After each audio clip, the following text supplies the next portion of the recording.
do have Elige joining us. GG, man. Congratulations, first of all. Thank you. I mean, obviously, we saw you in Copenhagen. I feel like you probably wanted to have a better start to the season, but tell me the differences, what you were working on coming into this, because I feel like we saw a whole new Team Liquid in this series.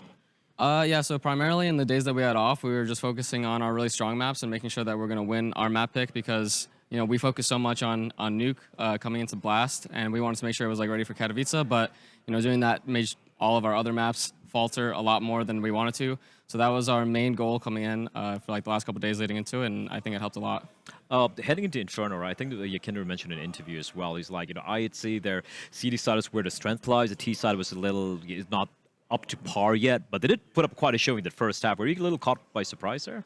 Yeah, I mean, their T side was definitely good. Like, we were just getting, like, owned at, like, we got caught off, like, on one of the rounds at A. They're kind of owning us at B. So, I mean, it was just overall just a lot of weakness from us, like, on that side, and they were abusing us well. And then as soon as we found, like, our footing, I think we had a lot of good tack pauses there. We made sure that we won out the rest of the half, and then we were able to bring it back.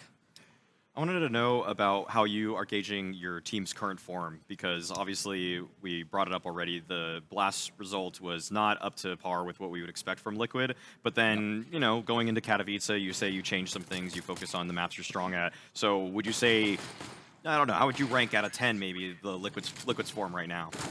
Well, I think that we're going to keep improving as it goes on, and I'd say right now, maybe like a 6 or a 7 compared to what we're used to. I mean, considering like we did so well at the Blast World Finals, I think we were playing like incredible CS, and then we started off the year really slow. We didn't get as much like games that we wanted to. We didn't have like as much practice on our good maps. Just overall, just a really sloppy start to the year from us, and it's going to take some time, and like we're not going to be like unrealistic about it, and you know we know what lies ahead for us to do. Cool. Elige, I kind of had a couple questions just about the 7-map pool idea that you guys were bringing into this. I respect, you know, the effort of you guys actually saying we want to be comfortable in all 7 maps, but coming off the tail end of last year, as you said, obviously you made that grand final at the World Finals. You had 2 grand final appearances across 22. Was that something that was kind of just the highest thing on your priority list for Liquid to be looking at coming into this year? A big priority for us was to play Nuke, primarily because we sucked on Vertigo for a really long time, and then we just looked at, you know, Nuke is our permanent ban. We think that we have good players to be able to play that map well.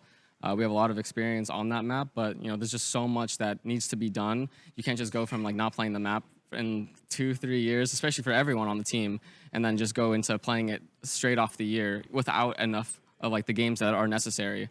So that's like the main problem. I think it's still really good long term, but you know, that was the focus.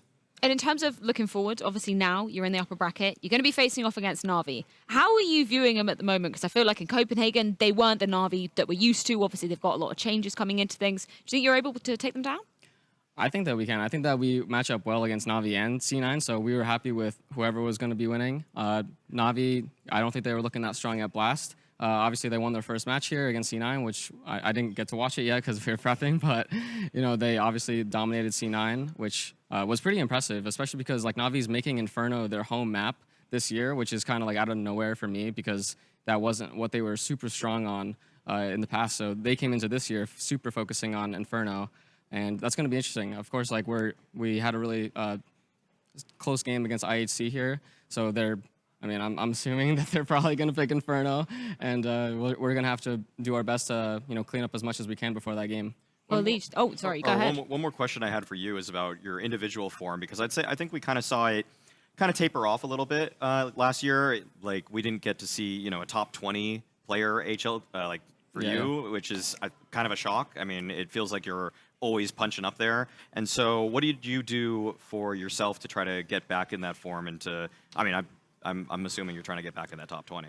Yeah, so like early last year, obviously things weren't going well with the team, and then I started talking to our sports psychologist, Jared Taylor, that we've had in the past, and that was like the first step, and just getting like my rhythm and flow back to like how I used to be, because, you know, at the start of 2021, I kind of like lost my identity of how I like to do things, and when Merrick's joined, I think that was like the beginning, because he is exactly like me in terms of like he really likes, you know, thinking of everything, flow charting, like the best options, like having everything ready, and that kind of got me starting into it. So I think that, you know, when we started with Cologne, I had like a really outstanding performance there, but it wasn't something, like I feel that was kind of like an overperformance for like what I was ready for, and I was still had to like build up So the next couple tournaments, it was like kind of like it was lower because like obviously I peaked really high at that, and then it went down, and then I felt like I was consistently getting better. And at Worlds Finals, I played really well, and I was super happy with like how like my performance was going. I even ended the year really confident in my ability. And then when we started this year off, it was kind of just, you know, we started really not that strong with like how much practice that we got. We didn't get enough practice. We practiced our maps that we weren't really strong on. Right, our strong you're maps playing fell new off. maps. So everything just fell off. It kind of just like it was kind of just set up for failure, honestly, for like our first event. And I'm not letting it like deter me or anything. I feel like really confident. I know that what I'm doing is good, and I'm just knowing that that there's time, that there needs to be time for everything to keep moving forward. Okay, great to hear. Yeah, thank you so much for joining us, Elige. Congratulations on your first win here in Katowice. We'll let you go Thank off you. to watch that Cloud9 versus Navi game that you said about, because obviously we'll be needing that heading into tomorrow's game versus Navi. Thank you so much for joining us. Thank you. Gentlemen, I do want to get your thoughts, because we did just see a round playing out. I hope